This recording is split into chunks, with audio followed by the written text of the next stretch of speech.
the head would not be enough, then he wonders if it was a perfect shot. In summary, even achieving a critical hit on a boss, it would be impossible to defeat it with just one strike. However, that game had a hidden skill called Perfect Shot. Yet most users have no idea about this ability, and even veterans have opinions about this skill, since no one has ever used that ability, saying that the protagonist not only succeeds in it, but it seemed that every attack was a perfect shot. He becomes suspicious of the protagonist, thinking he was using hacks. However, that was impossible because no one would bother using programs in such a game. Observing the boy's profile, the guy wonders if he plays only that game, but he is surprised to realize that he is new to the platform. Returning to Sang-Yun, who is still after the bandits, Roman suggests using a short-range weapon because it would be better for hitting them. The boy says he was right. However, Sang-Yun prefers to use his bow. Roman says he understands and says that if it's the protagonist, he would surely succeed. Sang-Yun thinks that he has never ridden a horse before and that this was his first time hitting a moving target. Holding his arrow, the protagonist thinks that no matter how much he observes, his hands still tremble, but he cannot give up, firing the arrow and hitting the bandit's nape. His live stream viewers are surprised because he just hit a moving target. The boy thinks he was aiming for the head but ended up hitting the neck, and even though he eliminated him, he did not like it at all. Focused, the protagonist shoots his arrow again, hitting the bandit's head. Roman, seeing what Sang-Yun had done, can't believe it happened in an instant, saying that he was an incredible archer. The other mercenaries affirm, saying they have never seen anyone with that ability. His viewers are surprised, saying they have never seen the mercenaries act that way, saying the boy had a lot of talent. At the same moment, a donation from an unknown person appears with the name Acorn Jello, saying that shot was incredible. The system informs that he completed the mission successfully. A noble approaches the protagonist, saying that Sang-Yun did a good job, saying he will remember the boy's name. Observing the message, Sang-Yun thinks that this was the first time he received a donation, mentioning that that guy must be quite famous because his chat was happy that streamer had appeared. The chat is surprised, telling him to say something because he just received a donation from a streamer. Sang-Yun is confused because his chat asked him to make a donation. Then the viewers tell him to react using his bow. Then he starts to prepare his arrow, shooting it into the sky. The chat asks why he just shot the arrow, saying that it was nothing special.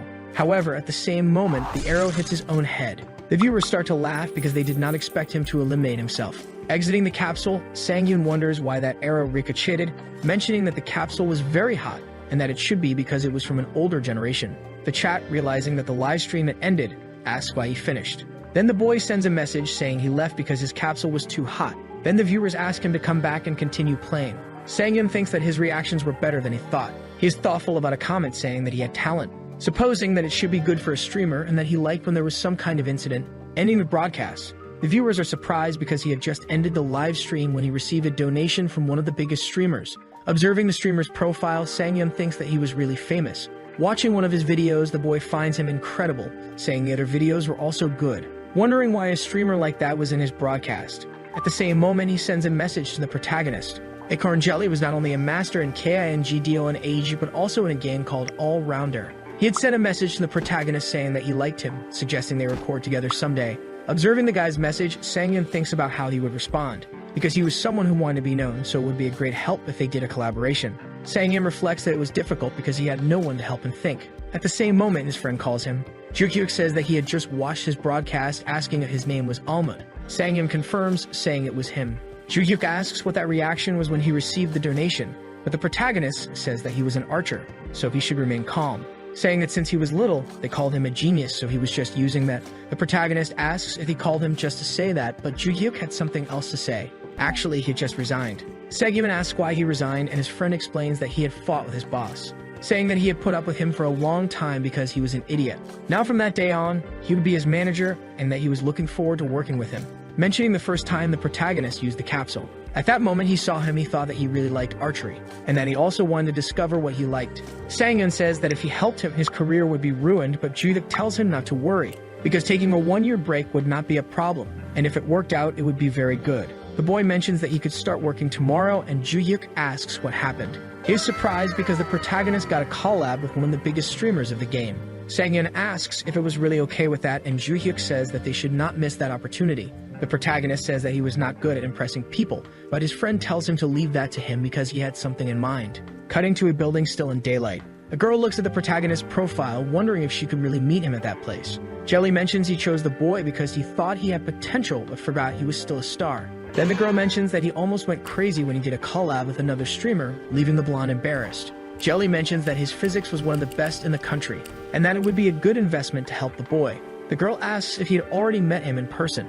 but is surprised when Jelly says he never saw him. Then she speaks irritated that he could only complain after his broadcast failed. At the same moment, someone arrives asking if he was Jelly. That was the protagonist greeting them and saying his name. They are surprised by the boy's beauty.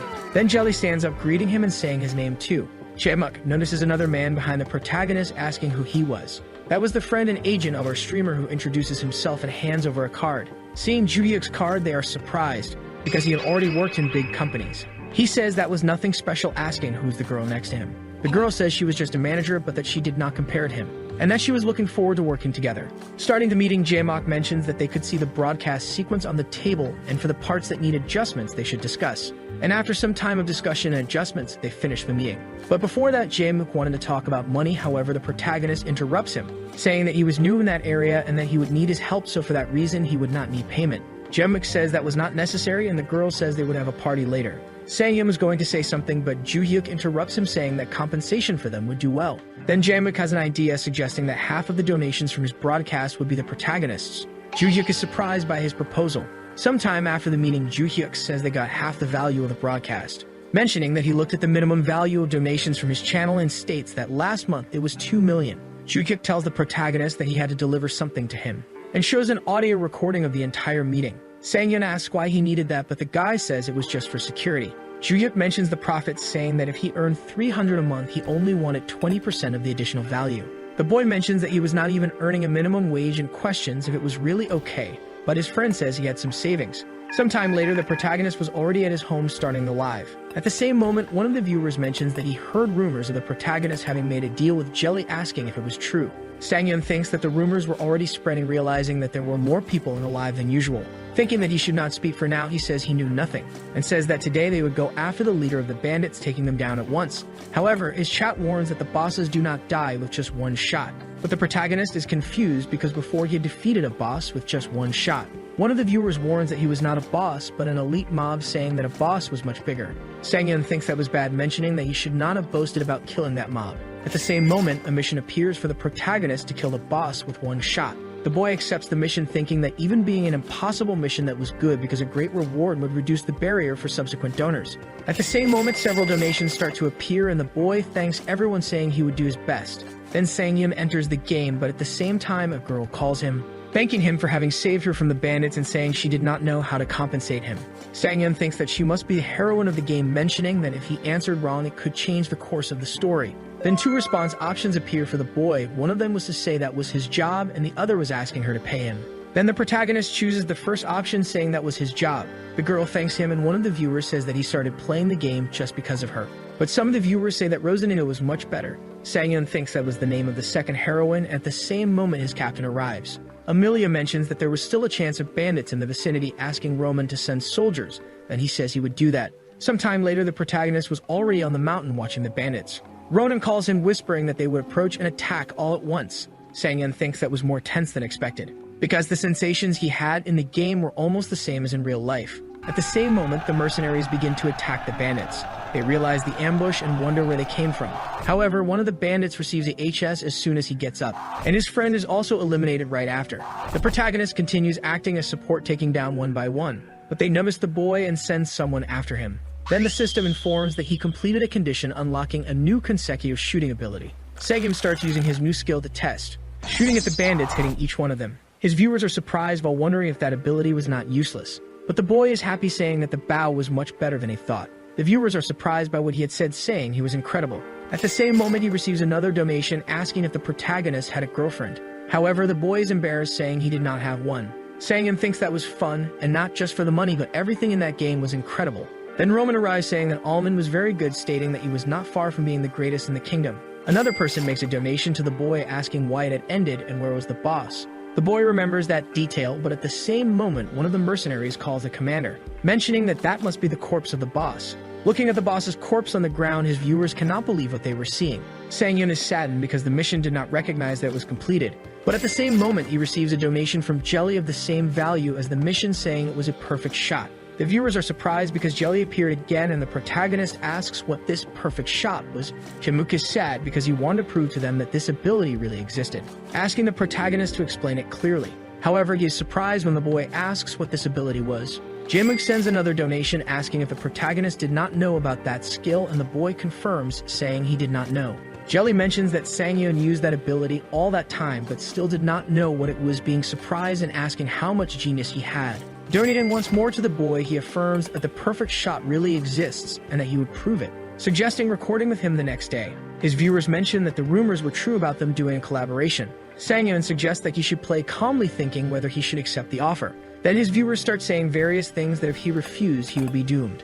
At the same moment, the boy receives another donation saying that if he proved the existence of that ability, he would donate again. Then Sang-yeon says he would accept the offer. Jaemook sends another donation thanking him and saying he would get in touch with him. The chat is happy with the collaboration of the two, but Sang-yeon mentions that he already expected that reaction, thinking that Jelly would have to build a story about that ability to increase the hype. His viewers noticed that Sang-yeon received more than 100,000 in donation and did not react, but the protagonist mentions that Jelly had already left the live. Sang-yeon thinks that he defeated a boss and also promoted his live, so that was the perfect moment to finish it. Throwing an arrow up again, thanking for the donation, while it falls directly on his head. The boy is relieved because the capsule was very hot, but he is worried, thinking if it would be bad to end the lives dying, mentioning that he had the feeling it was really affecting him. At the same moment, Ju-Hyuk calls saying they would meet tomorrow, asking where they should mark. However, Sang-yeon warns that they would talk online, but Ju-Hyuk mentions that they had an agreement, so the two arrange where they would go. Sang-yeon thinks that he should see the reactions of his live, and again his viewers were surprised because he finished the broadcast dying. However, Sang-yeon notices a video they shared of him defeating the boss with just one shot. The comments start to discuss the video, but one of the viewers mentions that everything would be clarified in his collaboration with Jaemook. At the same moment, someone calls Sang-yeon. Ju-Hyuk asks if he saw the video they posted on YouTube because it had more than 40,000 views. The boy mentions that they did not have an account on that app, but Jaemook made a video about their collaboration on his channel. Seeing the video of the protagonist defeating the boss, an unknown person asks if that ability really existed. Realizing that even being a novice, he played like a professional. Everyone who saw the video was excited for the day of the collaboration. And the next day, the Corn Jelly's views were the highest on YouTube. We see Jaemook mention that they were about to start the live and asking if everything was okay with the boy. Usually at the beginning of the broadcast, between 3,000 and 4,000 people are present, so he does not need to appear now. But starting the live, about 10,000 people were watching. The guy is surprised by that number of views. Sang-yeon, watching Jelly, thinks that he interacted with his viewers while waiting for more people to show up. Jaemook asks who watched the YouTube video, mentioning that they would have a special guest and would do an interview with him. And most importantly, they would prove that the perfect shot ability really existed. Jelly, realizing the number of viewers increasing, says that the boy would introduce himself calling Almond. Then the protagonist introduces himself saying his name. The chat is surprised, asking why he was so beautiful, saying various things about him. Jaemook says that he was really beautiful, saying that he was also surprised when he saw him. However, the viewers say that it was fake, asking if he was using something to make his face beautiful. Jelly asks if they should start playing or with the interview, but everyone says to start playing. The guy tells them to calm down because they had a guest, and the protagonist is surprised because the chat was moving very fast. Jelly says he received all the opinions, asking if they could start already, and the boy says yes. Jaemook asks what was the optimization code, leaving the boy confused, asking what that was. The guy is surprised because he did not use a code to optimize his capsule. Sang-yeon asks if that was so important, and Jaemook thinks he really did not know, not believing that the boy played all that time without optimizing the capsule and wondering if that was even possible. Cutting to the protagonist's friend, Ju-Hyuk remembers that he forgot to say something to Jelly. He whispers, saying that our hero really does not know since he did not tell him that. Jaemook says he felt a lot of shame for himself, saying that the protagonist had bought a second-hand capsule and was just playing without knowing anything, leaving the viewers completely surprised. One of the viewers asks if that was why he closed the live suddenly, and the boy confirms, saying that it happened every time he died, but Jelly asks how he managed to keep playing even dying. But the truth is that he never died, but instead shot an arrow at his head. Then the streamer says that he really is a great genius. Convinced, the protagonist says he thought so too. Jelly thinks that boy was a figure everyone wanted to be, mentioning that he had some ease in dealing with people, so he was really suitable for a live broadcast. At that moment, Jaemook suggests making an optimization code first. Inside the capsule, the protagonist receives the optimization code, thinking that it was faster than he expected. Jaemook realizes that he finished, and Sang-yeon asks if that was the way the virtual space should be because he did not feel his body, but he affirms, saying that was his conscious world. With a smile on his face, the guy says everything was done, so they should use the perfect shot. Entering the game, Roman says he would explain the objective, saying that Lady Amelia assigned them another mission. A goblin cave is near the farmers, so the group must find it and eliminate them. mentioning that it had been a while since they received a mission like that, telling them to have good results. Jae-mook says he should know how to use the perfect shot, because that game had a vital point system where he imagined a circle in the place he wanted to shoot the arrow, but that was one of the conditions to activate the ability.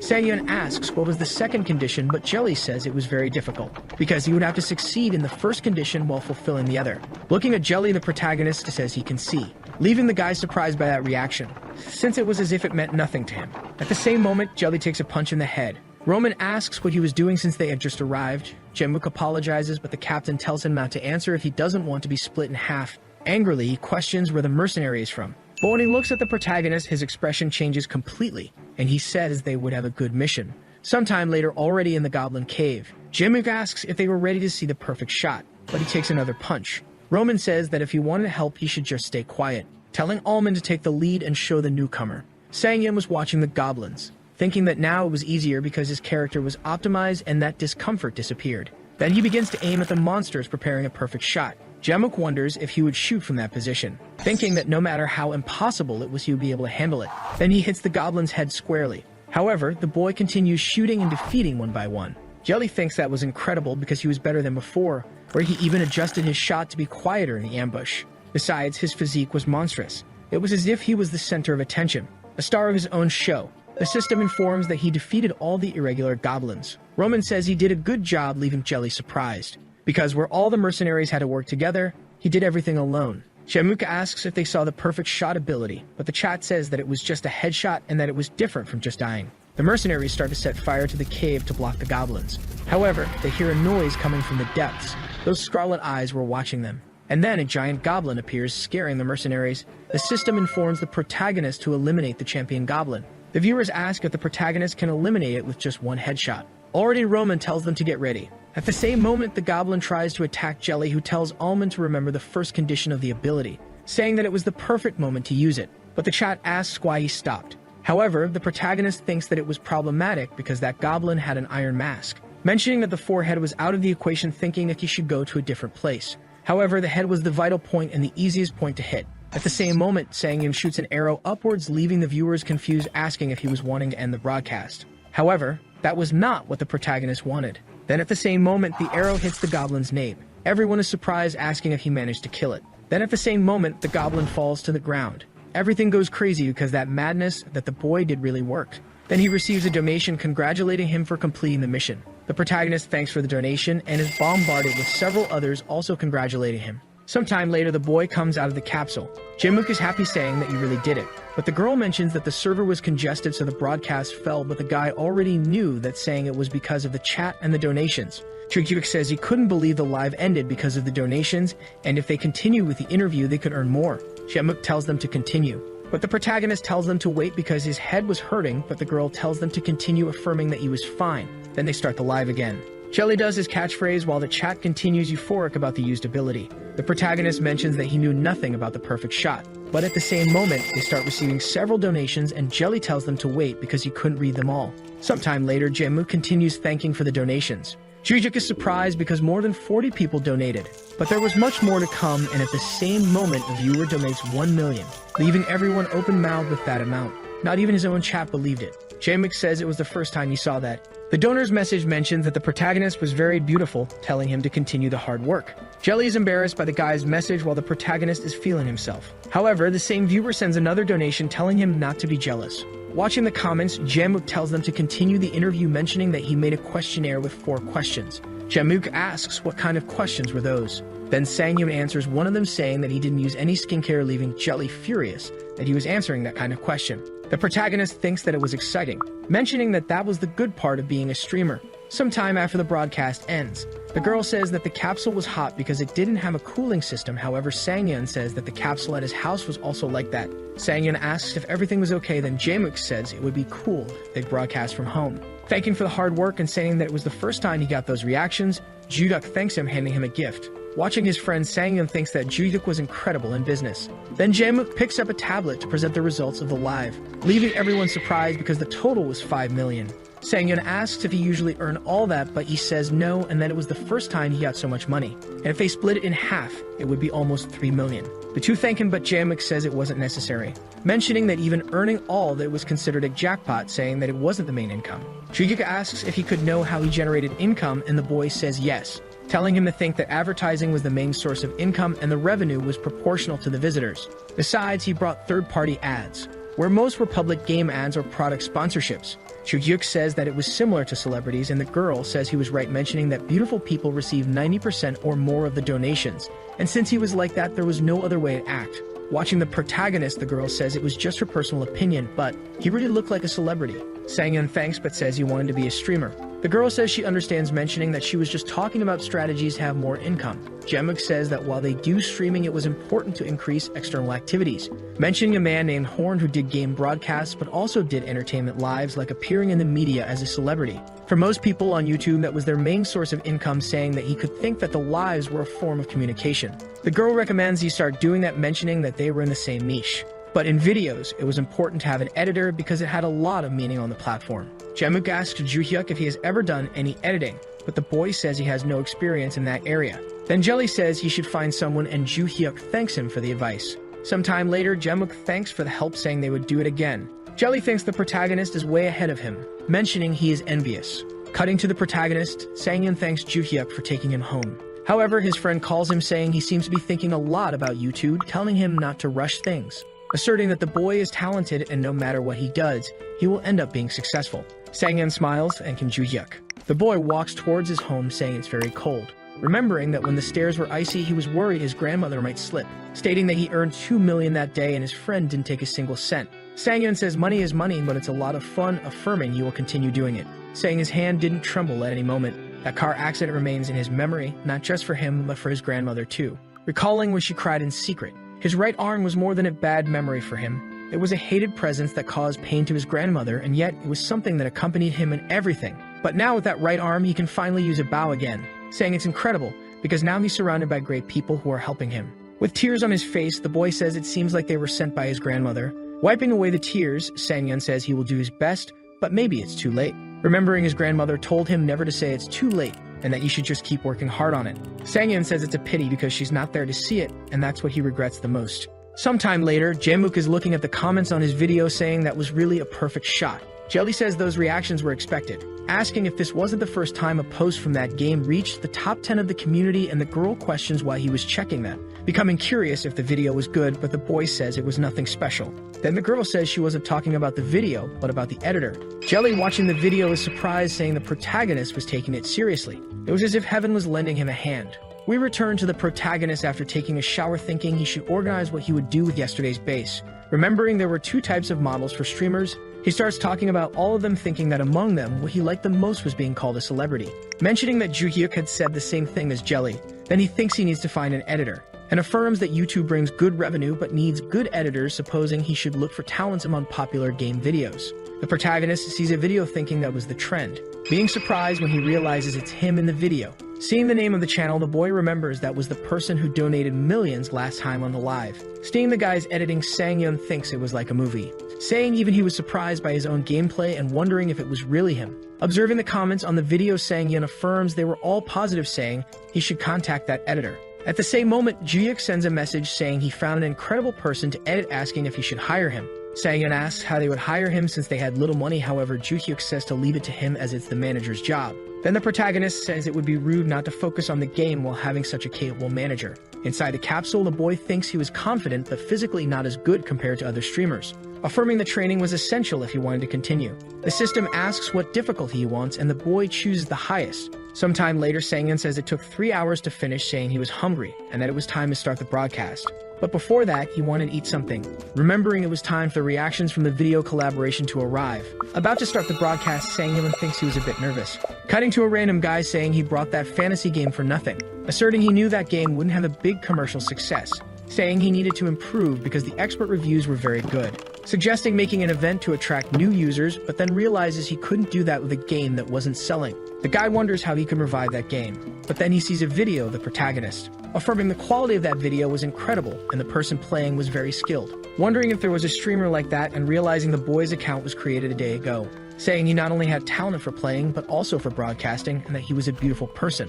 Watching the protagonist's channel, the guy realizes he started a live. Entering the broadcast, the guy is surprised by the number of viewers because the moment he started the broadcast, 1,000 people joined. Juhyuk, watching the boys live, thinks that after breaking the wall of 4,000 people live, he could start doing full-time lives. The viewers are frustrated because the protagonist was quiet asking what was happening. Sangyeon remembers that in the collaboration with Jmook, they got 50,000 views, which meant they managed well, and now he should do everything alone. Then he starts the live greeting his viewers, affirming they would continue playing. The chat asks why his voice was weird and questions when he would get a camera to show his face.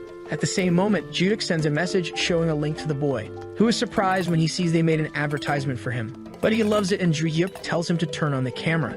Turning on the face cam, the chat warns that he should always use it in the lives. Then donations start to appear saying the protagonist was very beautiful. Cutting to the boy inside the game, Amelia says she heard about the protagonist's abilities, affirming he easily dealt with the goblins that gave them so much trouble. Sangyeon mentions he didn't do it all alone. However, the girl takes his hand, saying she heard that from Captain Roman himself, and the viewers are surprised because the girl was very close to him. Then Amelia says she had another mission for him. The protagonist questions if she shouldn't ask the captain first, but Amelia mentions she wished he would do that mission alone. Pointing to a castle in the mountains, the girl says he should go there and kill the lord who commands that fortress. This leaves the protagonist totally scared, asking if he often leaves the castle, but the girl says no, and that he must infiltrate there discreetly. The viewers are surprised because she had practically sent him to die. The girl smiles, saying he would definitely be able to do it. The system asks if he would accept the mission, leaving the boy thoughtful. Yet there was something even worse.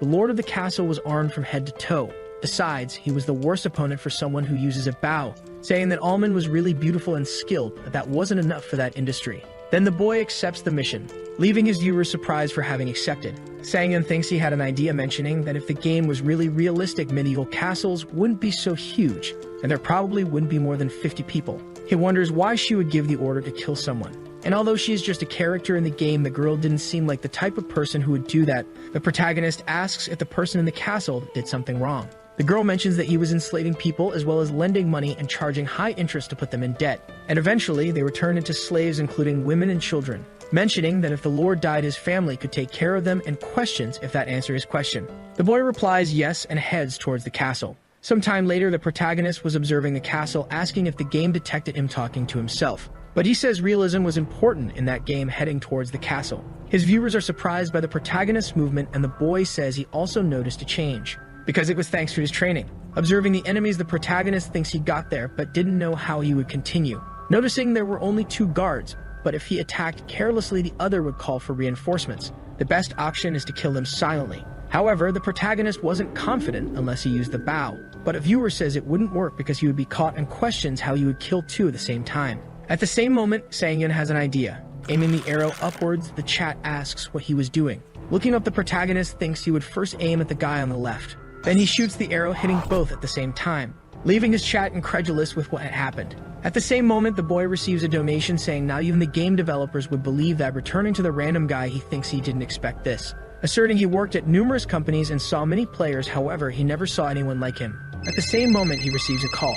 The person on the call suggests scheduling a meeting the next day, saying they would send the streamers details. Returning to the protagonist, who had already climbed the tower, still thinks it was really difficult, asserting the game was hell except for the bow part, but the chat says that was the hardest part, asking if he practiced before going there. The boy confirms, saying he practiced on the highest difficulty, and that he repeated it several times. Then Sangyeon suggests removing the bodies from that place. At the same moment, one of the guards approaches, asking what had happened to the guards who were in that place. However, he didn't expect the protagonist to be aiming at him.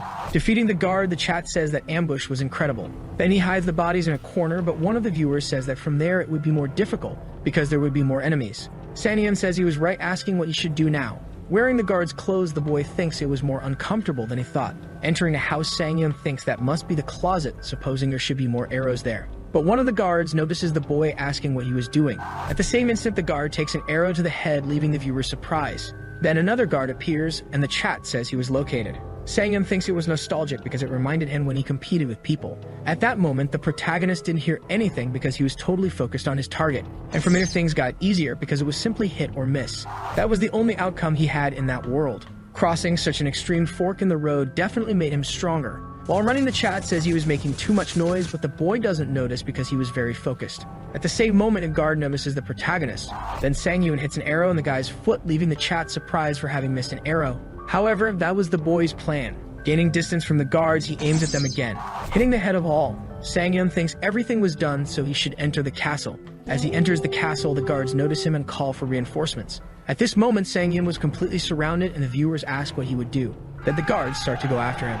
But Sang-yeon shoots arrows one by one, and at the same moment, the system informs that he received a new ability. Sang-yeon already starts using the new ability, taking many arrows at once, hitting several guards consecutively. The guards are confused, asking what was happening because all the shots were in the head. Desperate, they call the protagonist a monster and tell everyone to run. However, when the guard looks back, Sang-yeon was already behind him, hitting the remaining guards. His viewers are surprised by what the boy had done and start donating to him. Sang-yeon thinks the donations have started to come in, wondering if his life is going well. Then now he should kill the Lord. Opening the door, the protagonist stands before the boss. He questions if that was the Lord because he thought he was a fat man, but he definitely looked like a boss. At the same moment, the boss throws his sword at the boy, asking if he was alone. Aiming his arrow at the boss, Sang-yeon thinks he had incredible strength to be able to throw his sword from that distance. But the boy is surprised because that armor was impeccable. Then the boss calls his guards, who also had armors covering their bodies. Sang-yeon thinks the boss's sword would help, but wonders if it would be a good time to test a new weapon. But he says it wouldn't be a good idea because he has played the game enough to know.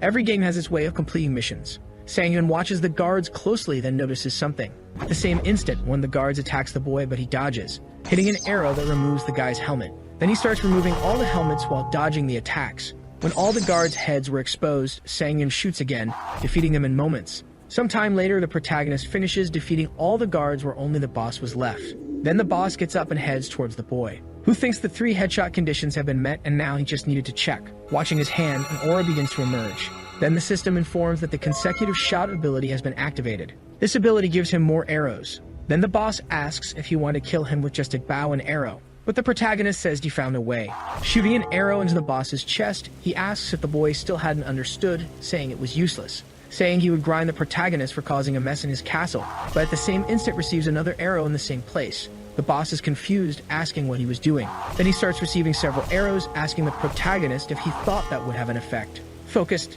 Sang-yeon thinks he should go faster, noticing that the armor began to wear out. At the same instant, the boss starts to advance on the boy. Sang-yeon thinks that still wasn't enough, hitting an arrow again in the same place, but this time it worked and took a chip off the armor. The boss asks how he did that, but he didn't expect what was coming, receiving an arrow directly in the chest, leaving all the viewers surprised because the protagonist managed to defeat a boss with just a bow and arrow.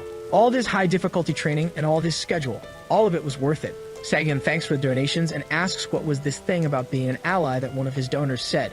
The boy says he didn't count, but it seems he shot 40 times, and the chat says he was now really a streamer. Since they finished everything, the boy suggests going to see Amelia's face. However, he receives a donation of 300,000 saying he was very cool. Cutting to a girl on a subway, she thinks those people were very annoying, asking how long she would be taken like that. And instead of embracing that wave, she could just fall into the void. Entering her house, the girl realizes the protagonist's life had already started. Even though at first she only watched him because of his name, now this is her only joy. Seeing the mission the boy was on, she wonders how he would do that. But she is surprised because he really accepted and was willing to complete it. When she sees that Sang-yeon managed to complete that mission, the girl is amazed because he really cleared the castle, and she wonders if she should really donate to him. While donating 100,000, she writes her message, but she thinks she should put more money, asserting she didn't want to lose to anyone in donations, saying she spent a lot of money, but it was for her happiness. Seeing the donation, the girl is happy because the protagonist remembered her, asking what reaction he would make for her. Sang-yeon is thoughtful, questioning what reaction he could make. At the same instant, he does a backflip. Sometime later, Sang-yeon ends the live thinking that if he didn't disconnect at that moment, he would die while being happy that he won 300,000. Remembering that was the same donor who donated millions in the collaboration with Jemuk, wondering what these people do for a living. Worrying because he thinks they were just young people who donate such a large amount to streamers. Returning to the girl, she says the broadcast was a lot of fun, saying she should make a clip of that. Watching the clip, she wonders what music she could use, thinking that the content of that day was incredible and an excellent visual story, mentioning that he played better than before, asserting that as he continues to grow, she would continue to strive to improve the edits, happy saying the next clip would be epic. Returning to the protagonist, who was answering a call from Juhyuk, Sang-yeon asks why he called him so early, and his friend warns that they had a problem, asking if he remembered that person who made the montage of that video, mentioning that her account was actually private. The protagonist asks what they should do now, and Juhyuk suggests mentioning them when donating next time. However, Sang-yeon didn't want it that way, Then he asks if they should wait even if it takes a long time, and the protagonist agrees. Looking at his cell phone, Sang-yeon thinks that when you are full of thoughts, the best way to end that was by cleaning the house. The boy thinks he goes up and down the stairs every day, affirming that it was very tiring. But he recomposes himself, saying that it was training because everything is difficult until it becomes familiar. Then when the boy was going down the stairs, someone opens the door in his face. With the protagonist hurt, the girl apologizes, asking if he was okay. Sang-yeon says he was fine, but the girl watching the protagonist is surprised when she sees who it was. The boy is confused, asking if she was okay, saying he would leave. Sometime later, Sang-yeon takes out the trash, saying that sweating makes him feel good, and at that moment, he receives a call. Joo-hyuk calls him again, telling him to check out the new video from that person because it was incredible. The video had just been posted and already had more than 3,000 views. Mentioning that he was trending in the gaming category in 78th place, Joo-hyuk warns that he left a comment as soon as the video was released, saying that now they just have to wait for her to respond. At the same moment, someone calls the boy. Looking at the girl, he realizes she was the same person from before. Sang-yeon asks if she had forgotten something, but the girl says that wasn't it. Embarrassed, she asks if she could have an autograph from the protagonist, leaving the boy confused, wondering if she could be a fan of his. Surprised because he wasn't even famous, and he found a fan near his home. The boy says he would make an autograph and asks when her name was, but finds out she was the person the protagonist most wanted to meet. Sometime later, the protagonist was in a coffee shop. The protagonist's friend asks the girl if she had ever been involved in video work before, and she says yes, because it was her job and hobby. Joo-hyuk says that was incredible, because she worked with her hobby, mentioning that they had been looking for her all that time and never expected to find her that way. Jaya asks if she could know why they were looking for her, but the guy says it was nothing serious, putting some papers on the table and asking her to work with them. But this leaves Sang-yeon surprised because he prepared all that very quickly. Noticing the girl's hesitation, Joo-hyuk mentions there were some problems with the revenue from her videos. He thinks that usually when people start discussing collaboration, they get curious about the profits, but that girl showed no sign of interest, asserting he thought she was just a rich kid, but she donated to the protagonist just because she liked him, asking if her videos were just because she was a fan. Then the guy thinks of a way to hire her, saying the protagonist needed her help to edit his videos. Sang-yeon asks what he was talking about, but Joo-hyuk whispers, telling him to wait. The girl is embarrassed, asking if he really needed her. After the incident, the businessman informs that he will be contacting the girl again as soon as he receives a response from the punk. However, she questions about the videos she posted on her channel, and the man explains that they will probably need to be sent to the official channel. In this case, the girl asks to be notified when everything is finally decided. With the end of the negotiation, the protagonist nudges the man with his elbow. He asks if this streamer partner business is serious, and the man assures he is not a liar, commenting irritably that he has no reason to lie. Faced with this fact, the hero is impressed by such a large company wanting him, and the employee in turn asks if the boy will sign the contract, which he confirms. As they walk, the man in the suit says that Seo Jaya is very cool and straightforward, and being a fan of the boy made him think recruiting her would be easier. However, the protagonist explains that being a fan is completely different from being in a contract with one's idol. But even so, the man recalls that she donated a lot of money, meaning she really likes you even though she seems serious and cold. Thinking about it, the girl did not smile once during the entire conversation, but be that as it may, it is better to work with her in the future as she is a professional. Upon arriving home, the girl quickly closes her bedroom door and stays leaning against it for some time. Without wasting time, she begins to say goodbye to her cap and jacket, then gets under the blanket in her bed. Hidden and sheltered by the blanket, the girl now shows her feelings, thinking it is already a dream to see Almond in person, but she even managed to become an editor. As she looks at that contract, she thinks it is hard to believe, but in the end, it is not a dream. In her past, the girl remembers being mocked for being a graduate of a community college. The men maliciously questioned her about what she would do after leaving that place, pointing their fingers at her and asking if she thinks she will find a place where she will be treated as well as they treat her. Faced with this, the girl thought she would be stuck in this routine forever, but one day she ended up being recognized by someone. The video quality was no joke. It was the genius archer who descended like a god and the genius creator who rose from the ground. That archer took over the castle alone, being a certain Almond, so at that time the girl remained anxious for the next video. Somehow, she felt a strange but comforting sensation she had never felt before. When he gets home, the protagonist thinks he should start a little earlier that day as he will be streaming at a random time. After logging into his computer, a notification different from the others catches his attention. It's a file of the introduction music sent in a zip file by Seo Jia.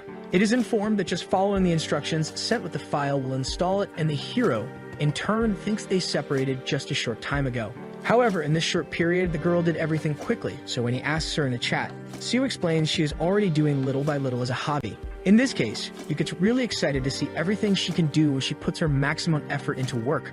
Finally, the hero thanks her, saying he will use the music well, which makes the girl extremely happy. In an instant, Almond starts broadcasting his live stream. And little by little, the message begins to reach the mobile devices of his followers in the city. Quickly, a crowd of people begins to join the live, happy that the protagonist started earlier. They then realize there is an introduction, and in the interaction chat, a comment is quite cinematic. Continuing, the followers notice that this intro is very much like Seojae and conclude that the girl was recruited. Thus, the numbers go up more and more, and finally it is time for the true star to present himself. After his first speech, a subscriber donates 1,001, asking if today they will finally see Amelia's surprise face. Then another donates another 1,000 saying hello, and the protagonist thanks for the donations, saying they will start the era of the kingdom immediately. Materializing inside the game, the subscribers comment that the bodies from the previous day are still there, noticing the place did not get better after the break. It is said that the man destroyed the castle alone with no witnesses, possibly being a murder. Now the hero informs he needs to report everything to Amelia, but before that, there is something to do. Honestly, since he cleaned the place alone, he believes it is good to loot some items, and his subscribers readily agree with the idea. In this case, he questions himself about which one to take among 3 bows on the ground, creating a doubt among the viewers. Next, Yu opens a chest full of gold coins, surprised by the shine they emit. Additionally, a new armor is also received, which definitely excites the hero. After collecting the items, the protagonist walks around the place and explains to his subscribers that this is the most he can carry due to the weight limit. At least now, it is certain that the boy will no longer die in a single blow in most confrontations. Mounting his horse, he says it's time to complete the mission.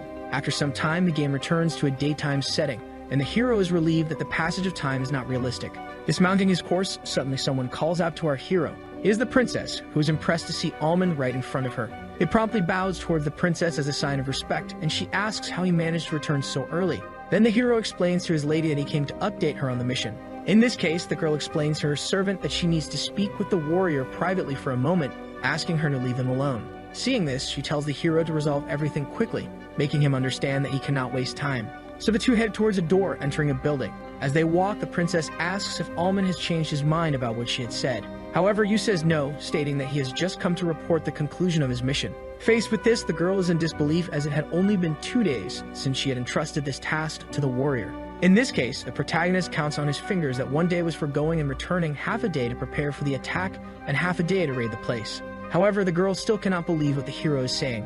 But she realizes she heard something about a raid and reminds the protagonist that her request was for an assassination. About this, with a straight face, Yu explains that the security was very tight, so he just killed everyone in his path. After hearing this, the girl's expression quickly shifts from innocent confusion to factual despair. After composing herself from what she just heard, the princess prepares to ask her questions. In this case, she asks if Talorant's castle is now completely vacant, and the hero confirms, saying there is no one there. With a warm expression, the girl asks again how the protagonist managed to conquer the castle without anyone's help. However, for him, this was an easy task, not understanding the reason for the surprise. Then the princess says there is no need to delay any longer. In this case, to protect the people there, they from the territory of Jeannerat must reach the place quickly, so she asks to prepare the carriage. She informs her servant that she's going to Talorant's castle, explaining that they must arrive before the other nobles exert their influence. Quickly, the girl gets into the carriage, and one of the servants asks her to be careful on her mission. However, the boy not moving until now was something that left her confused. She then calls his attention, asking if he will just stand there lost in thought.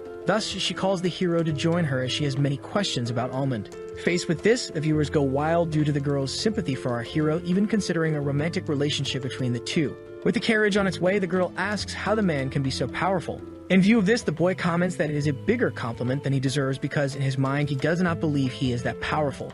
However, the girl, still surprised, comments that she has seen many knights in her life, but none of them have achieved as many feats as our hero. Yu in turn explains that he is good at shooting arrows, but the girl finds it unbelievable that he could defeat all the castle's troops with just that. Then the hero confirms, and she, like the viewers, is left not understanding anything.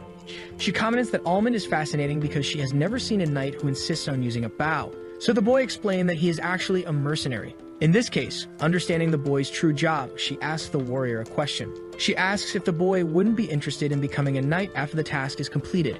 In a shy way, she explains that she needs someone to manage Talorant's castle since it will be incorporated into a new territory. The girl asks, saying it is just out of curiosity, and the stream chat goes crazy, considering both a romantic route and the possibility of becoming a knight. Everyone was curious about the hero's response, but he said tediously that he would only be a mercenary without the skills to be a knight. At that moment, the girl was a bit disappointed and didn't know what to say. She explained that her father mentioned he would like to see the boy in person. In this case, it is likely that he is satisfied with how the hero handled the recent situation, which surprises the boy since it concerns the Count. When the hero was about to say something, the girl placed her finger against his mouth, saying he is not aware. This situation creates a rather warm scene between the two. With an embarrassed appearance, the girl continues, saying it is a lady's courtesy to ignore all these things. Finally, the mood is cut short when they are informed that they have reached their destination, but the chat cheers with love for the character and her development. Inside the castle, several workers are helping with cleaning and reconstruction. Among them, one notices the presence of important new visitors in the region. He wonders who they are and guesses they might be citizens of Talorant. However, the girl overheard the conversation and stated that the man is wrong. She declared them as citizens of Jeanrit, which leaves everyone on the site extremely surprised. They consider expelling them, but know they don't have the strength to do so since Talorant was eliminated and understand that making this decision will bring consequences. Yu, while walking along the castle's parapet, notices that people are still confused. He finds a banner symbolizing Talorant's territory. At that moment, the two allies look at each other, already understanding what needs to be done. Then the princess holds that immense red flag with her hands and removes it from the site in a symbolic act, thus raising the flag of her own region at the top of the castle. The citizens, in turn, are indignant because their lord simply changed overnight. They comment among themselves that it's a bit anticlimactic, but decide to continue their work, and one of them comments having heard that Jean's governance is much better. In this case, the protagonist questions if it is okay to leave everything as it is, and the princess asks what the hero means by that. Then he explains, exemplifying that a speech should be made for them to know their lords. Thus, the girl is radiant with the protagonist's proposal. However, she explains that everything is already in order because the territory's people will certainly adapt soon, which leaves the viewers fascinated by the scene. A week later, things began to move forward in the region. The territory's people, who were previously drowning in debt and on the verge of being sold into slavery, now they could pay their debts through work, and they were allowed to possess a certain amount of money. As a result, the amount of work increased naturally, and the once dark and lifeless territory began to enjoy vitality. In the long run, this would likely produce much greater benefits for the territory. Inside the castle, interrupting his thoughts, the girl touches the hero's shoulder. With love and kindness, the princess is happy to have found Almond, and the stream chat is intrigued by the strange atmosphere between the two. Then the girl reiterates, asking if the boy remembers that they will see her father the next day. Promptly, the protagonist confirms not having forgotten, and the viewers go wild due to the romantic atmosphere. Yu, in turn, is happy to be having such a happy ending. However, as if in karma, trumpet sounds are suddenly heard throughout the region. At this moment, the two turn around, surprised, understanding that this sound signals conflict. Where the horizon begins, an abnormal amount of troops is positioned to retake the territory. Among the soldiers, one stands out wearing golden armor and presenting a dangerous countenance. In this case, Yu questions if they could be Talorant's ally families, and the girl confirms, explaining that they probably came to retake the castle. Then the hero assures that he can stop them, and the princess holds her dear companion's hand, asking with all she has that he returns safe and sound. Shortly before the war begins, Jeanrit's territory flags are raised in great numbers, and quickly, the soldiers' general indicates a formation, also giving a motivational speech that today they will defend Talorant's fortress, thus protecting the honorable Lady Jeanrit, who provided jobs for everyone there. In a war cry, it is said that they will definitely win the battle, and all the soldiers are immensely motivated by the words spoken. Everyone except Almond, who cannot stop looking at Jean at the top of the castle with sorrow. However, he knows his commitments, changing his expression, and then a mission appears asking the hero to bring victory in this war. With the war cry being launched, everyone goes wild, including the chat, which is surprised by the large-scale event that resembles a top-tier game. The chat comments about another streamer who couldn't achieve a third of what the protagonist did, and he notices this toxicity. So wisely, he asks them not to mention other content creators in his stream, which they end up agreeing with. Anyway, they praise the quality of Almond's stream, which is improving day by day. However, he suddenly breaks everyone's expectations, informing that he will end the live stream at this moment and thanking everyone for watching. The viewers beg the hero not to end the stream, but he doesn't give it much importance and thus closes the live. After finishing, he looks at the numbers on his phone, extremely satisfied. And judging by the viewers' reactions, everything indicated that our hero ended the stream at the right time. The moment to decide to end the game's story is very important. Although it may disappoint the views, in the long run it becomes beneficial. Reading the comments, the protagonist notices many interesting posts. Some were about how to maximize affection with Amelia, all just by conquering a castle alone. At least that's what was being commented on. However, the compliments regarding himself and his skills were something he couldn't understand, thinking he had done just a normal gameplay. In the protagonist's mind, he believes a pro player could easily surpass his achievements and wonders if there wasn't any professional archer in the game. However, at that moment, another thought comes to Yu's mind. He remembers his friend talking about his ability to concentrate instantly, so the boy finally considers that he might indeed have some talent for games. In this case, he questions if it is due to his high concentration, remembering that archery requires this but doesn't mean it's exclusive to archers. Excited, the hero looks for other popular posts currently, Suddenly, he finds something important, an analysis of his character's archery skills. In the article, they highly praise the protagonist's skills and affirm their confidence in his posture and position process, making it a very detailed report. And judging by the content, it is clear that these men are definitely not amateurs in their work. Then at this moment, a piece of information ends up shocking the hero. In the article, people comment that even comparing Ullman's skills as a professional, he still performs better. To justify this, the report was given by a former trained player. In this case, the hero starts trembling, wondering who this person could be because if they are archers, he will probably know who it is. After some time of fretting, he decides to let it go and rest a bit. He realizes there is no reason to worry about it because there is nothing particularly interesting. Moreover, he knows that people in the archery field cut ties with him about 10 years ago, yet the doubt of it being someone known remains. The reason the protagonist stopped being an archer was due to an injury from an accident, and until then, no one knew about it except for his coach. In the past, the hero remembers a day when he was leaving school and was called by a girl. Very nervous, she asked if it would really end that way. Then the boy stated he no longer found archery fun, and the girl questioned if it was just fun for him. At that time, it was a fact that if he didn't become an archer, no one else could, as everyone was under his leadership. In this case, she asked why the boy was giving up so suddenly and questioned if he was serious. Unfortunately, to the girl's disappointment, the protagonist confirmed he was serious. And then the girl refused to lament further, understanding there was no turning back. That day, she parted from the boy, beginning to cry, thus wishing him to leave. However, unexpectedly, she was not the only person to cry that day.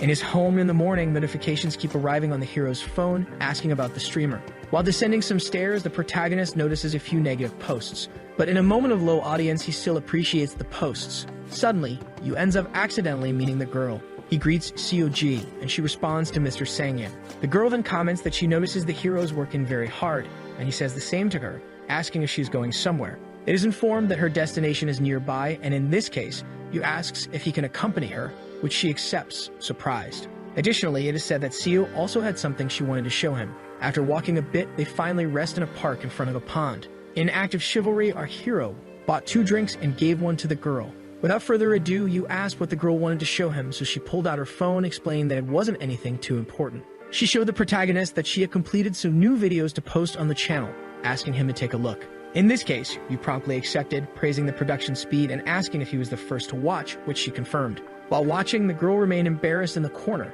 and back to the video. The title of the first episode of Kingdom Age was quite catchy. Looking at the video, the hero noticed it was a video of his first live stream. In a nostalgic feeling, he remembered choosing the bow among several other weapons, ignoring the difficulty system and his subscribers. However, he proved to be quite competent with the bow and arrow, surprising those who had previously criticized him. The screen transitions were quick to match the shooting speed, so there was no reason to be nervous about anything. It's a fact that the girl did a very competent job because besides showing his best moments, she also sensed with the viewers' reactions. In this case, the hero looked at his avatar in the video on the girl's phone, saying it was insane.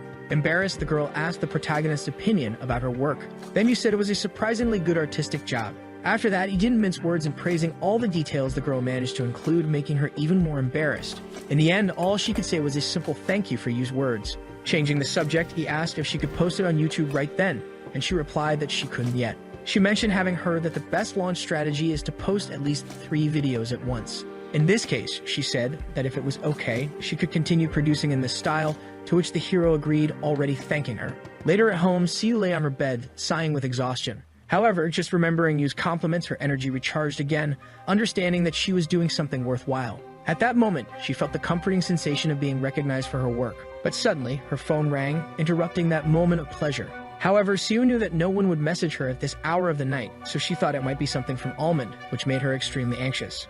Unexpectedly, the message was not what she was expecting, thus changing the whole atmosphere to something darker, making her throw her phone away. At that moment, she thought it would be better to take a shower as she still had a lot to do, and that message on her phone appeared to be from someone named Psychopathic Bastard. With the start of another day, this one is special because it is the day Almond will have siege content. It is said that Yu is the world's first archer to undertake a siege challenge. On some forums, people agree, and one of them comments that he can hardly wait, informing that he will definitely watch after school. Another agrees and says he will also watch but on his way home from work. However, suddenly a notification appears to everyone that Almond started his livestream, surprising everyone since the hero started 4 hours earlier than expected. With a happy expression, the protagonist greets his fan community and everyone responds, but some of them question what is happening. Our hero thinks he was a bit worried about the strange time he decided to start his stream, but there were even more people than the previous day. In this case, he understands that he is starting with a great audience, which is due to the siege challenge he will undertake that day. After that, he informs that the day's stream will be longer and finally starts playing from where he left off last time. Then one of the soldiers calls his attention, asking if he traveled a long way to get there. However, our hero appears to be confused, and the soldier points to the girl on top of the castle. In this case, he says the hero is pretending not to understand and friendly gives the protagonist a light punch on the shoulder, saying he is jealous. At that moment, the stream chat is confused because this side of Roman had never been shown before, and you thinks the man was already friendly but had never interacted like this. Then, looking at the horizon, the protagonist understands that the man is the type who likes to command from behind to bring them down. And with the sound of the trumpet by a soldier, the battle finally begins, awakening the fury of the degenerate soldiers. Quickly, being mounted on their horses, the allied group faces the invading enemy group. Then our hero, managing the archers, commands them to shoot. Thus, the order is precise, with several enemies being hit by the protagonist's command. Suddenly, a system message appears asking if he would like to transfer command to the NPC, which he ends up accepting. It is said that the troops will continue with basic combat automatically, and you comments with the chat about what Roman said, which is to kill the Golden Knight in return. Then suddenly, a subscriber donates 10,000 won, requesting a mission to kill one person to access the money. In this case, the protagonist is impressed by the simplicity of the imposed mission, which his subscribers agree with, understanding that the donor is underestimating him. At that moment, the donor comments that no matter what happens in this chaotic situation, 20 people will be the limit, and you, in turn, asks if the man is sure about this. In this case, the hero believes the man must be rich, and everyone in the chat asks him to accept, already claiming victory that at least 50 deaths will occur. Later, our protagonist walks across the battlefield, now making sure to stay silent. In stealth mode, he was entering enemy territory alone, consequently abandoning his allies and deviating from the mission. Alman thinks that drawing aggro alone with such confidence will only raise the stakes, but it is obvious that he must also take on the missions. As his friend said in the gaming stream, donations are usually not as expected, so each one is important. Hidden behind a bush, Yu believes he has about 80 arrows and understands that if he kills at least one with each arrow, he could receive about 1 million won. It is said that there is a special aspect to a donation mission, which is that they contribute greatly to the flow's rhythm. In his mind, Alman understands that it is not just about assassinating the enemy leader and finishing, but also about the prolonged fight, which will make the flow more fun. On the main battlefield, things were going as expected, with enemy soldiers heading towards the conflict. However, suddenly a rain of arrows hit several members of that army. Seeing this, one of the soldiers shouted, informing that they were being attacked from the left. However, when looking to that left, there was no indication that the arrows had come from that position. At that moment, one of the highest-ranking warriors approached, saying they couldn't waste time with just a single arrow. But as he was about to give the order to continue advancing, an arrow hit his skull, finishing him off immediately. And amid that chaotic atmosphere, the soldiers called for their sergeant, not understanding what was happening. In that group of soldiers, confusion took over everyone, and at that moment, the chat understood why the hero had come alone. Tracking the trajectory of a single arrow is very difficult to do, especially when all the same arrows hit their targets precisely.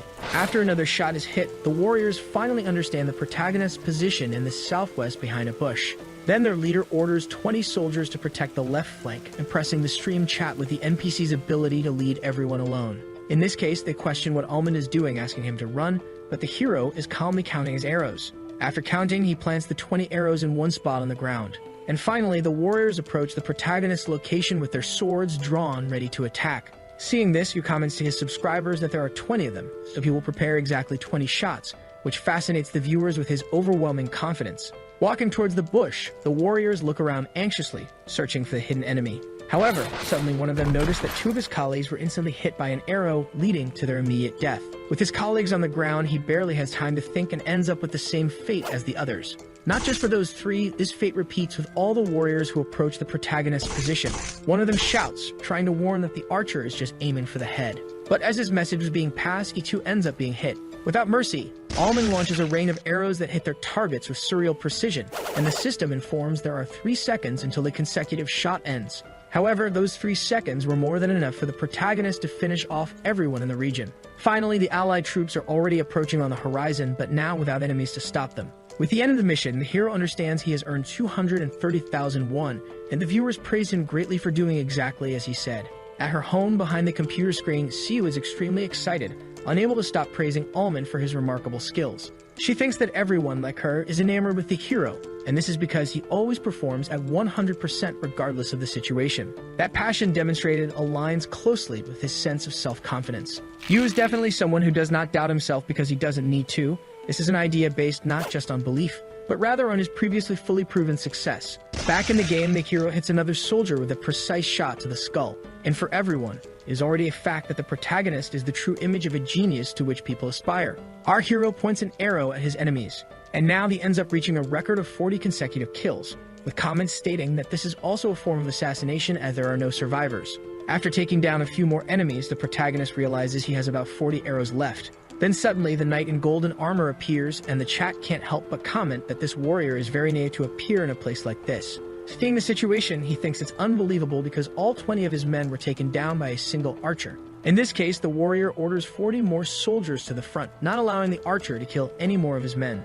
Promptly, they all head to the designated spot. Upon arriving at the location, they finally come face to face with the protagonist hidden behind a bush, and the mission donor asks in the chat for the hero not to cause any more losses. However, the bet was already made, and the chat comments that the donor is crying a lot for someone who has more than 1 million in their account. Seeing this, he was amazed by the size of his subscriber's wealth, already imagining he will do very well. At that moment, the hero asks if this is true to his subscriber, and he responds only that he's in trouble. Thus, it is implied that the donor indeed has such a fortune. Then, aiming again with his bow and arrow, the hero states that he will take exactly that million his supporter has in his account. That subscriber tries to say something, but at the same moment, one of the soldiers is hit in the head with a precise arrow. Seeing this, the warriors try to form up to counter the attack. However, the protagonist activates his consecutive shot ability, now greatly diminishing his enemy's chances. Quickly, he targets everyone in front of him, defeating the warriors one by one. In this case, the mission donor logically starts to worry. With more and more shots, Almond misses none, hitting all right in the vital spot of the skull. But suddenly, hidden in another bush, a noise is heard from someone. This person shot an arrow that narrowly missed the hero, making the chat realize that the enemy side also has their own archer. Seeing this, the viewers try to give tips to the hero. However, he pays attention only to the game, trying to find his enemy. After another arrow lands close to his foot, the protagonist finally manages to track the enemy's location. Thus, he shoots an arrow that intercepts the opposing warrior's arrow, leaving everyone extremely impressed. At that moment, the enemy archer just wonders what just happened, but before he can react, he takes an arrow to his right eye. In this way, he falls to the ground lifeless, causing shock and despair among his companions. Finally, only a few soldiers remain on the battlefield, already understanding the cruel fate that awaits them. Then the hero takes another arrow from his quiver, preparing to finish them off. And aiming at his enemies, he comments to the chat that after these kills, the accumulated value is already 710,001. Not wanting to accept what's happening, one of the soldiers grips his sword handle tightly. In an act of desperation, he rushes towards the archer to try to avenge his comrades. However, as he gets closer, he is noticed by the protagonist's peripheral vision and ends up being hit as well. One of the warriors despairs, questioning who this bastard is because he has never seen anyone so quick with a bow and arrow. But at that moment, another is hit. The warrior's comrade falls right in front of him, interrupting his speech and leaving him even more agonized. As his last instinct, he tries to run to save his life, but our hero has no intention of letting that happen. However, things did not go as expected. Looking at his baggage, he realized he was out of arrows, but his subscribers were already very satisfied with the performance he had shown. The donor then felt relieved for not having to spend even more money, and others commented that the NPC was just lucky. But now the focus turned to the soldier in his frantic run. Unexpectedly, our hero was pursuing him, not willing to let his unbeatable score be broken this way. With the soldier's desperation upon realizing he was being chased, the viewers only praised the quality of Kingdom Age's artificial intelligence. That warrior kept shouting for the protagonist to stop chasing him, and at that moment, he found an arrow in one of the bodies on the ground. He pulled it from the head of a fallen soldier and aimed at his new target. Hitting him precisely in the skull, he finished his combat with a perfect score. Smiling, he explained to his subscribers that only 20 people were left. Understanding his promise, the donor sent that promise 1 million, driving everyone crazy, and the very happy hero thanked awkwardly. Suddenly, something on the horizon caught our protagonist's attention. It was the arrival of the Allied troops, indicating that the war had come to an end. Amid the crowd of soldiers was the Knight Robern being acclaimed by all. One of the warriors commented that thanks to Sir Robern's leadership, they won the battle, praising him for being truly remarkable and the real hero. Seeing this, the viewers were indignant at this unfair merit system, commenting that Almond was the one who did all the work. Inevitably, he agreed, thinking he had killed 100 of them, without receiving the proper recognition. In this case, Roman approached, apologizing for his colleague's behavior. With a somewhat embarrassed appearance, he informed that the way they treat mercenaries is unequal. The protagonist then questioned if there was a problem with their relationship with others. In response, Roman explained that the knights only call mercenaries to get the basic payment and leave as soon as possible, despite their significant contributions. Faced with the situation, the knight appeared while the mercenary was complaining and asked if that was what he was dissatisfied with. He questioned if there was anything wrong with giving the agreed value beforehand. Roman in turn explained that there was clearly a clause for additional rewards when they performed well. Seeing this, Robert mockingly questioned what was said about executing the mission well. He commented that on the battlefield, where knights are fighting for their lives, mercenary units showing some performance is unlikely. He added that mercenaries fight while protecting their bodies, using the excuse that it is their only asset. After such an insult to his person, Roman became deeply irritated, and the knight only asked what was wrong with the mercenary's face, finishing with mockery and provoking him even more by questioning if he was wrong in his statements. Faced with that accusation, the hero thought that this was indeed the first image that comes to mind when one hears the word mercenary. However, this is just a silly prejudice. If mercenaries cannot fight properly from the start, it cannot build trust, and without trust, the system cannot be sustained. Thus, the protagonist said he thought the knight trusted them in the war by recognizing their skills, and that throwing away respect with the end of the war was not honorable. This left Robert completely indignant, so Roman explained that the young man alone killed 100 of the soldiers. In this case, he questioned if they had done nothing. However, petulantly, the knight laughed at the protagonist's feat. He then began to laugh and mock the archer along with his soldiers, believing it to be a lie. This enraged everyone in the chat, not just them, but also the hero himself. In this case, Roman, already disappointed, tried to argue once more. However, suddenly a person appeared, interrupting their dialogue. She was saying to let her go as she claimed she could walk on her own. This person was the Golden Knight from before, presenting himself before every one of the few soldiers. In respect for his opponent, he admitted that Robert came out victorious in this battle. He vented about his castle being taken without shame and justification, and all of his soldiers being killed. Finally, questioning if this is what the Generites call honor, leaving the knight speechless. The protagonist, in turn, seeing how the knight reacted, indicated that the person with the golden helmet must have a higher status. Seeing this, the warrior stammered while trying to say that his actions were for the good of Talorn's people, but he was cut off by the knight, who asked to speak with Generit. However, Robert explained that this could not be done, and at the moment when the Golden Knight was about to question, he realized something even more important. Before his eyes was the archer who had massacred a large part of his troops with extreme ease. Seeing this, he began walking toward the protagonist, who thought it was intimidating. Unexpectedly, the Golden Knight addressed the mercenary, which shocked him completely. Then he asked if he was a knight of Generit, and he promptly replied that he was not. In this case, he was asked what the hero's position was, with Roman explaining that he was a mercenary just like him. This information definitely sparked a hidden interest in the knight's mind. Then he asked if the one who completed 100 kills alone was really this mercenary. With this information coming out of the enemy's mouth, the situation completely changed for the Knights of Gene. Alman in turn wondered how the Golden Knight had this information, and the stream chat believed it was an honor to receive recognition from the opposing commander. It was clear that this was far from a joke, but the warriors still didn't understand how an archer who attacks from hiding could kill 100 soldiers alone. At this moment, the knight commented that there wasn't even a trace of trust in the hero's companions, calling them fools. In this case, putting his hands on his helmet, the commander asked if the protagonist still wanted to continue working with them. He began to remove his helmet and added that these people couldn't recognize the warrior's value.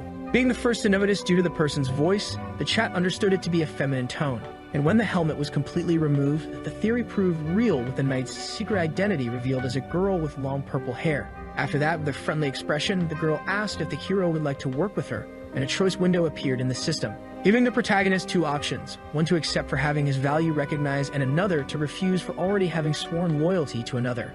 Unexpectedly, it became clear to you that the Golden Knight was actually Rosanita, the second heroine. Despite the defeat, she presented a relaxed and confident attitude and an unsettling yet fascinating air different from what is normally felt with Emilia. Even as a novice in the game, it was clear to the hero the effort the developers invested in this character. Additionally, it was obvious that the Generit Knights were also captivated by the girl's charm. At this moment, the stream chat began to pressure the protagonist to choose Rosanita's route instead of Emilia's. Then he remembered that he had to choose one option between the two. Initially, he believed it was not the time to change heroines considering his progress with Emilia. He thought that even though it was a story within a game, he still hadn't experienced everything, having seen her from the beginning and grown attached to her. Due to the delay in his response, Rosanita asked if the archer would leave her waiting like a fool and reiterated to get his answer. Then the pressure began to overwhelm you, who didn't know the best option to choose at that moment. In this case, he decided to make that decision later and wisely ended the broadcast at the peak of the audience, leaving all his subscribers extremely furious. Their last comments didn't spare any effort to insult him. Monitoring the hero's performance in his room, Kim noticed that the group of people who insulted him at the end of the broadcast was the same that always appeared in the initial minutes, understanding them to be fanatic fans who weren't truly offending him, as they were the ones who spread the flow events in various communities. However, Kim was still surprised by the large number of them. The general fan base consisted of men in their 20s and 30s, but the sexes of hardcore fans were evenly distributed. While male viewers donated more frequently, female viewers surpassed in total revenue by a small margin. However, thinking of Seo, the protagonist's friend understood it was too early to judge the statistics with the data he had at the moment. In the end, there was a love that surpassed the total donations received, and with these indicators, it would be better to play the game distributed by the Funk Next. Suddenly, someone appeared at Kim's house, loudly calling his name. It was the boy's parents appearing at his door, with his father responsible for the fury and shouts. The boy's mother tried to restrain him, but the father was extremely angry, asking what the boy had done. He questioned if Kim was really leaving the company, and at that moment, he withdrew in submission. Shouting even louder, the boy's father questioned if he was out of his mind. He asked if his son had ever thought about his father's image, explaining that the resignation announcement came through the director. In this case, an imposing order is given for Kim to come to work at the company the next morning. The boy tries to question it, but his father stands firm with his words and with a serious look, asks if he has anything to say. Faced with this, acknowledging his insignificance, Kim says no and reverently states that he will do as his father wishes. After the family conflict, the boy's mother comes to calm things down, asking if he would like to eat some fruit. However, the boy looks at his computer and says he can do it himself. It has been a week since he started his new job, and the boy has managed to earn about 271, which is not a fortune. For now, Kim has not yet achieved any of his goals, but he is definitely enjoying what he is doing and beginning to see hope. A tear fell on the boy's desk, and he wondered if everything until now had been a simple dream. However, as quickly as the tear fell, he wiped it away, thinking it was too long to be a dream. Shortly after, at his house, the protagonist is sleeping dead tired. But he ends up waking up because someone is ringing his doorbell in the middle of the night. He goes to his door and opens it, asking why someone would come there at such a time. Unexpectedly, the person outside his house was someone the hero knew, who introduced himself, commenting that he almost died waiting. It was Kim, who, despite having had a hard time, was quite excited, informing him that he had left his parents' house. In his new home, Kim cheerfully eats a piece of chicken while drinking a beer. He asks if his friend isn't drinking since he ordered 2 cans, and Yu informs him that he doesn't drink before streaming. In this case, the protagonist's friend sarcastically comments that it can't be helped and starts drinking both cans of beer. Changing the subject, Yu asks his friend why he left home so suddenly, even though it's not strange after becoming an adult. A bit embarrassed, Kim says it's complicated and asks to explain later, which the hero accepts, saying he can wait until a more comfortable time. In this case, the boy asks if it's okay for him to stay there for a while, and the protagonist says it's fine since there's space for both of them. After eating and drinking a lot, it's time to talk about work, so Kim asks what Yu intends to do in Kingdom Age. He comments that the hero seems to be at a love crossroads between Amelia and Rosanita. When questioned, the protagonist thought it was something more important, so he just asked his friend if who he chooses really matters. Faced with this, his friend shouts, asking if the hero hadn't looked at the forums after the stream, and he replies that he hadn't. It's said that there's a discussion about Amelia and Rosanita, so it's wise for the protagonist to be careful with his choice to avoid hurting business. In this case, Yu just comments that his viewers' reactions are quite wild, which leaves his friend completely beside himself. In his mind, Kim was impressed that his friend was doing well even after seeing these threats, thinking that if it were him, he would have at least lost sleep. Seeing those messages, he remembers that he has something to tell his friend. He comments that given how things are going, it's noticeable that the game's end is approaching and they still haven't discovered the next game to play. It's a fact that it has to be a game that satisfies their existing viewers while generating more traffic, and in this case, Kim places his belongings on the table, having come prepared. With a confident look, he comments that there's no problem because he has done preliminary research. Thus, he asks his friend to get excited because what he will show him now is something revolutionary. It's a game called Battle Rage set in a modern warfare scenario. Seeing this, Kim asks if his friend has ever played it, and Yu comments that he has only heard the name. Battle Rage is an online PvP survival game with the ultimate goal of being the last man standing among 100 players while using various weapons. Good aim and good decision-making are key to growing in the game. Taking all this into consideration, it's a game that fits well, considering the general trends and the protagonist's skills. As expected from an elite secretary, his friend did a great job, and in this case, Yu asks if the game is also good, because it seems fun. Unfortunately, the hero comments that he is not used to PvP games, thus questioning if he should practice a bit before the stream. Faced with this, Kim shouts, slamming his hand against the table, telling him never to do that. Somewhat disappointed, the boy understands that apparently the hero knows nothing about what his audience wants. To explain, he asks Yu to reflect on what the viewers most want to see in his stream. The protagonist responds that it is his gameplay, but it's far from that because anyone can stream good gameplay if they are skilled enough. In this case, he asks what it is, And at that moment, Kim points his index finger at our hero. He is informed that what the audience most wants is an incomparable genius. The boy asks the protagonist to remember his first stream in the game. For a moment on that day, the hero displayed overwhelming performances despite not having practiced. It is said that viewers go crazy when they see a true genius. So Kim believes that the best thing to do is to repeat the process, showing only perfect plays without practice.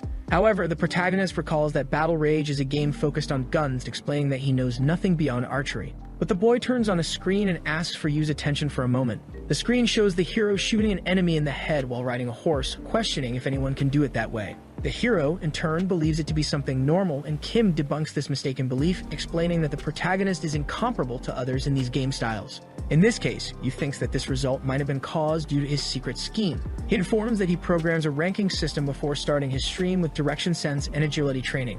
The hero explains that although it is something that came with the capsule, it is well optimized, so he clears it daily with the most difficult setting. In this case, Kim asked the hero's highest score, to which he replied it was about 12,000 points. After the explanation, the boy begins to feel agitated while looking at his phone screen, and he informs that according to his research, his colleague is apparently in the #1 position. So he shows the ranking system for the hero to look at for himself. And seeing this, he realizes it is true, making his friend's expectations of him increase even more. Now the theory that the protagonist is a genius in his field is confirmed, but it still takes a bit for the realization to fully sink in for our hero, as with all abrupt events. Kim, in turn, is extremely excited about the legacy they will leave when they start streaming Battle Rage.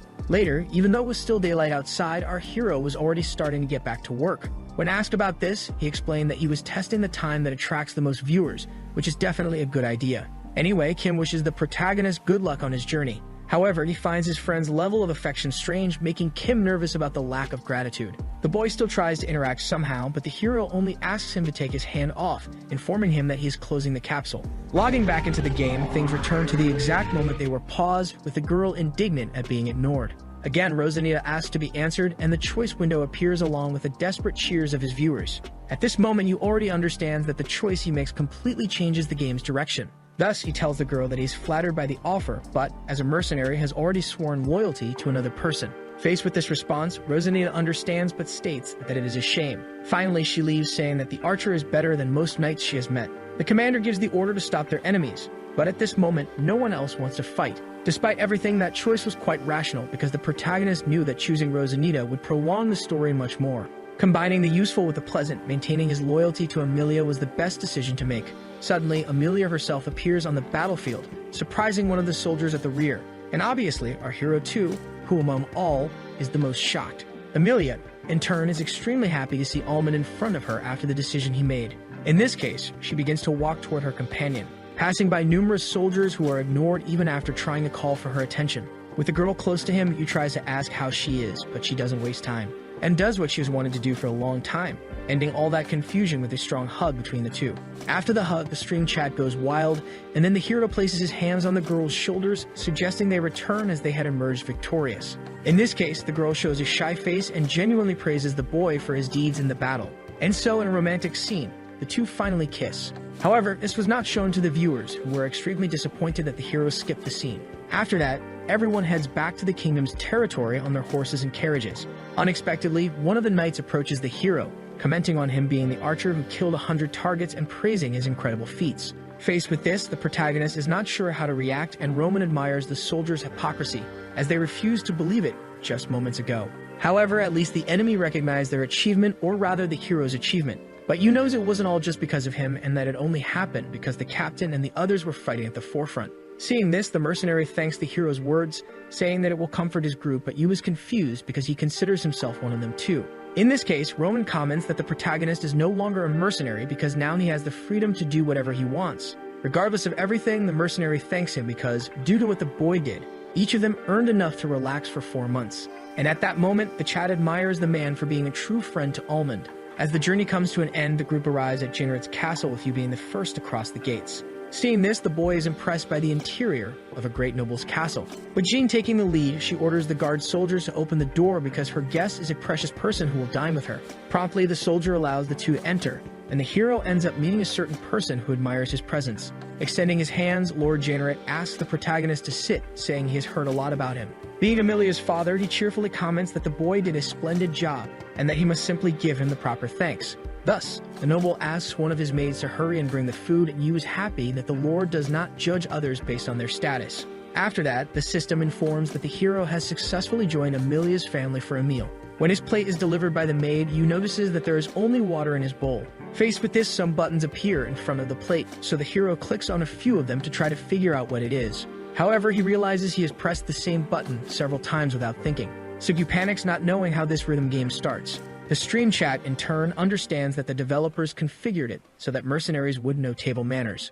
Then they say that daily life can also be a battlefield in Kingdom Age. However, the difficulty of accessing a simple meal was beyond what everyone thought was right. Another quest appears after several have already been completed, leaving our hero increasingly agonized. Inside the capsule, Yu understands that this is the real feeling of meeting his father-in-law for the first time. Then all the viewers make similar comments, like one saying that the game is now a marriage simulator. Back in the game, Amelia's father, holding a wine glass, asks the hero a decisive question. He asks if he would like to become one of his knights, and consequently, the system opens an option window. The stream chat once again starts to engage because it was unknown that a knight's route existed and such rapid progress could be made.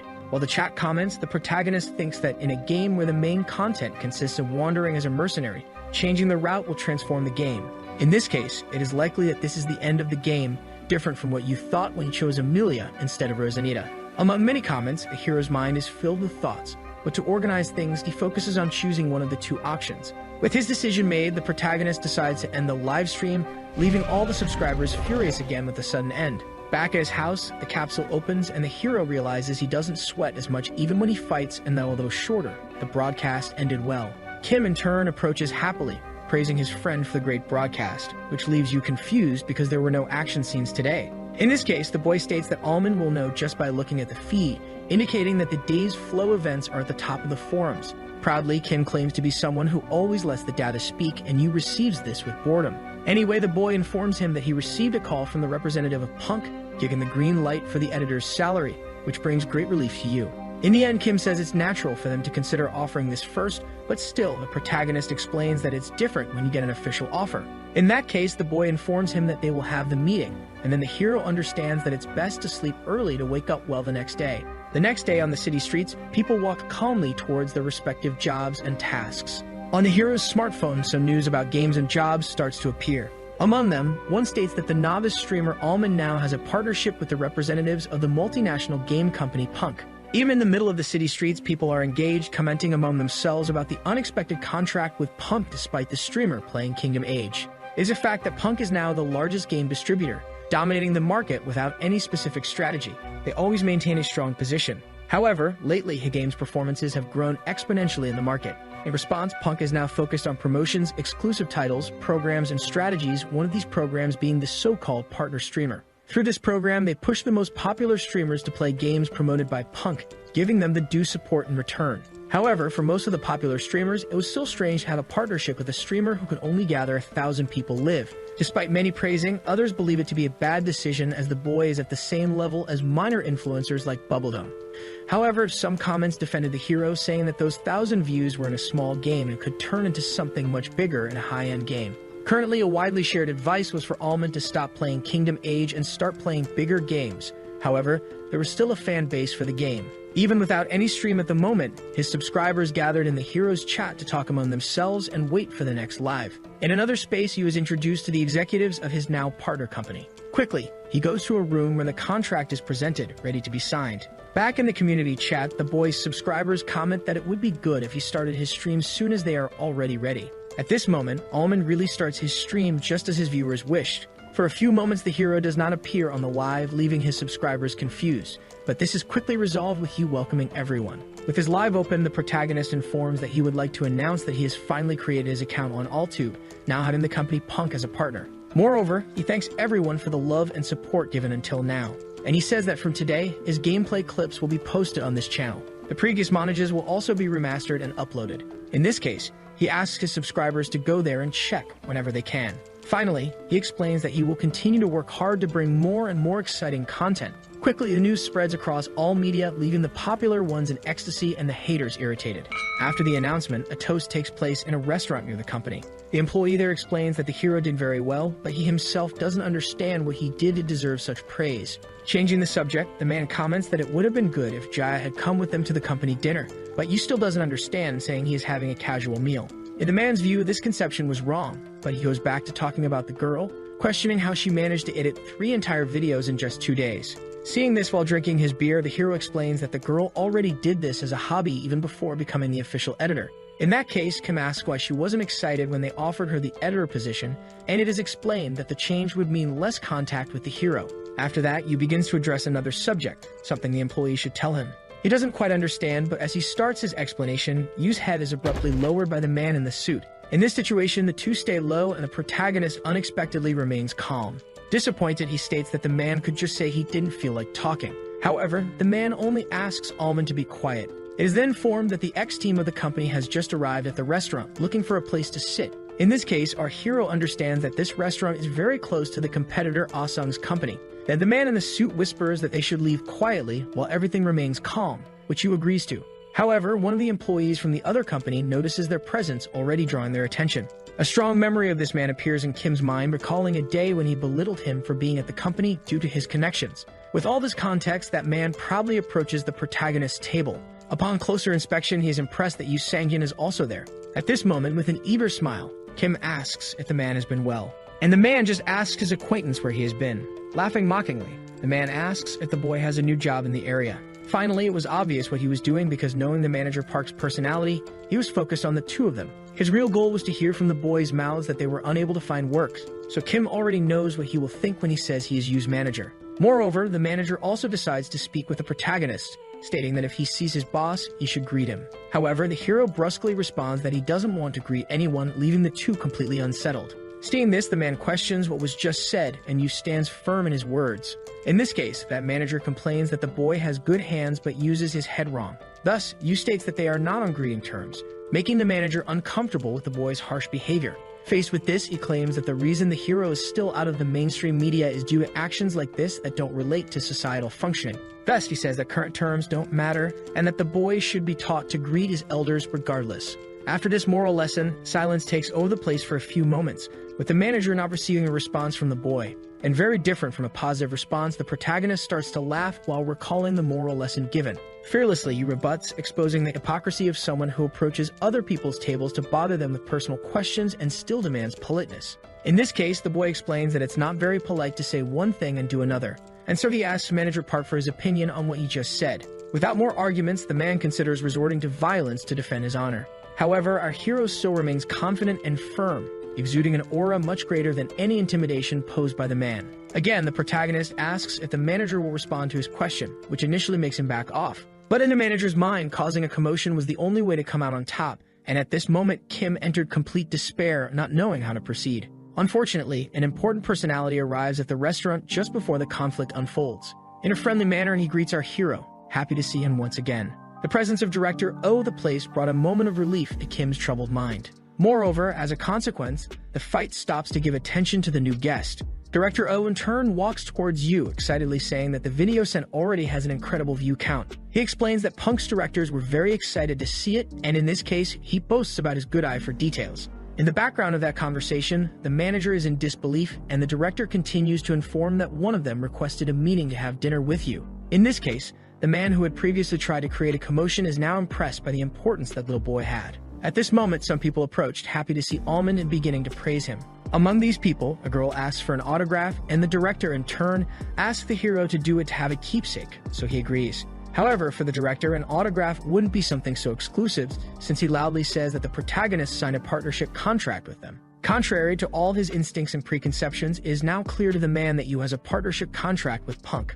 Thus, the feeling of envy takes over the manager's heart, who gets furious and promptly announces his departure. One of the employees, in turn, comments that he had already ordered his food, but that man is in such a state of fury that no one else dares to question him. Finally, all the former members leave, revitalizing the atmosphere. After the resolution of the conflict, Kim thanks Director Oh, but he says there's no need to thank him because people like that will always exist. Even so, Yu still states that O lied for their benefit, which initially leaves him confused. Then the hero explains the part about the directors getting excited and the view count, not to mention the private dinner. Laughing, O understands he exaggerated but explains that those people are the type that bark but don't bite and get nervous when they hear important names. Again, the protagonist thanks him from the bottom of his heart, and director asks him not to worry about it, ensuring he enjoys the meal. However, before leaving, O calls Yu to talk about one more pending matter. He asks to be notified as soon as the boy is available to have the dinner with the aforementioned director. Faced with this, a feeling of anxiety and happiness begins to appear on Yu's face. But to be sure, he still asks if this is also a lie.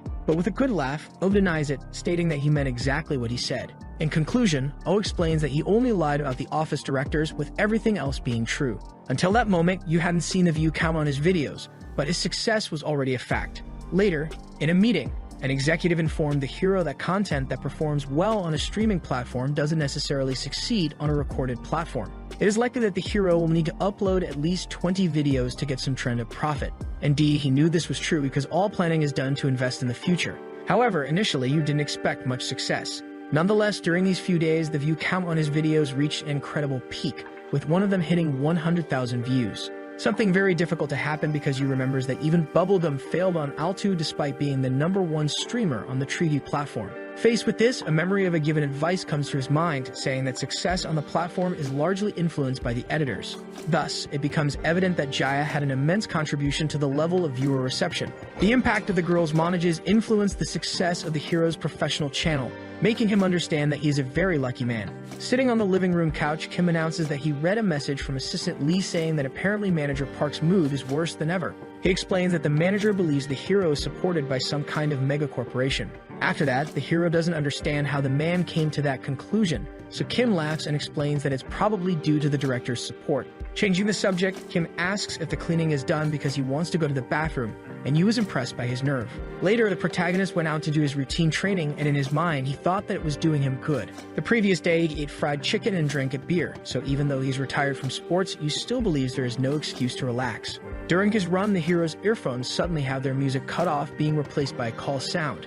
In this case, Yu stops for a moment to pay attention to the call, as it might be something important. The person responsible for the call is Kim, who, already very stressed upon receiving a return call, after listening to a long and uninterrupted complaint, Yu remarked that Kim was indeed behaving like a manager. Getting straight to the point, Yu mentioned that they were getting a lot of views and that the director wanted to talk to him, but he couldn't accompany him for that. Once the message was delivered, he asked if all this drama was just to convey that message to him. However, there was still more to be clarified and communicated. Part of their success was due to Jaya, so they should do something to properly thank her. On that note, they fully agreed and suggested giving her a thank you gift for all she's done. However, Yu asked them to forget about that suggestion, much to the surprise of Kim, who was still talking to him. Since he was walking in the park, he had just seen her with his own eyes. Jaya was running. There were many people on the street at that time, most of them busy since it was business hours. The young man was in a restaurant that had recently opened and was happy he arrived early because it was starting to get crowded. He took the tray of food over to where Jaya was. She was sitting, seemingly deep in thought. As he sat down, he mentioned that he had finally gotten both of their orders, to which she thanked him.